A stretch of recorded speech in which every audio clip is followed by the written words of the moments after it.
మంచితనం ఎప్పుడు మంచిది కాదంటారు అసలు. మంచితనం ఎప్పుడు మంచిది కాదు. వాటర్ మంచిదా కాదా? మంచిదే. మంచిదే. అదే వాటర్ ఊపిరితిత్తుల్లోకి వెళ్ళిపోతే అమ్మో మనిషి చచ్చిపోతాడు. అవును. సహాయం చేయటం మంచితనం ఎప్పుడూ చెడు కాదు, కానీ అది ఎప్పుడు ఇబ్బంది పెడుతుందంటే తప్పుడు వ్యక్తులకి ఇచ్చేసినప్పుడు ఇబ్బంది పెడుతుంది. తెలుగులో దీన్ని అపాత్ర దానం అంటారు. అంటే ఎవరికైతే మీ హెల్ప్ మీ సర్వీస్ అవసరం లేదో వాళ్ళకే మీరు పెద్ద పీటేసి హెల్ప్ చేయటం చాలా చాలా డేంజరస్ అండి. ఎందుకంటే 3 రకాల వ్యక్తులు ఉంటారు. 3 రకాలు.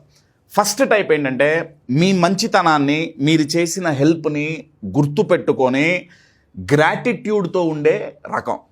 వీళ్ళతో మనకు ఎటువంటి ఇబ్బంది లేదు. వీళ్ళకి మనం హెల్ప్ చేసాం, వాళ్ళ హెల్ప్ తీసుకున్నారు, వాళ్ళకి ఎంతో గ్రాటిట్యూడ్, అరే నాగరాజు నాకు హెల్ప్ చేశాడు, జీవితాంతం గుర్తుపెట్టుకుంటారు. ఏమంటే రెండో రకం, వీళ్ళు హెల్ప్ తీసుకుంటారు, వాళ్ళు ఉపయోగించుకుంటారు, తర్వాత మర్చిపోతారు. నాకు ఆ రోజు అంత కష్టంలో ఈ వ్యక్తి మనకు ఉపయోగపడ్డాడు కదా అన్నది వాళ్ళ మైండ్లో ఉండదు. నా దృష్టిలో వీళ్ళ వల్ల కూడా మనకు వచ్చిన నష్టమేం లేదు. పోనీ గుర్తుపెట్టుకోకపోతే గుర్తుపెట్టుకోపోయాడు పోనీ. ఇప్పుడు మన గురించి శిలాపలకాలు ఏమి ఎక్కడ ఏకర్లే కదా. ఛాలెంజ్ ఎవరితో వస్తుందంటే 3వ రకం వ్యక్తులతో వస్తుంది. వాళ్ళు ఏం చేస్తారంటే మీ మంచితనాన్ని మీ సహాయం తీసుకొని ఉపయోగించుకొని ఇక అక్కడితో ఆగరు. అది ఎక్కడికి వెళ్ళిపోతుంది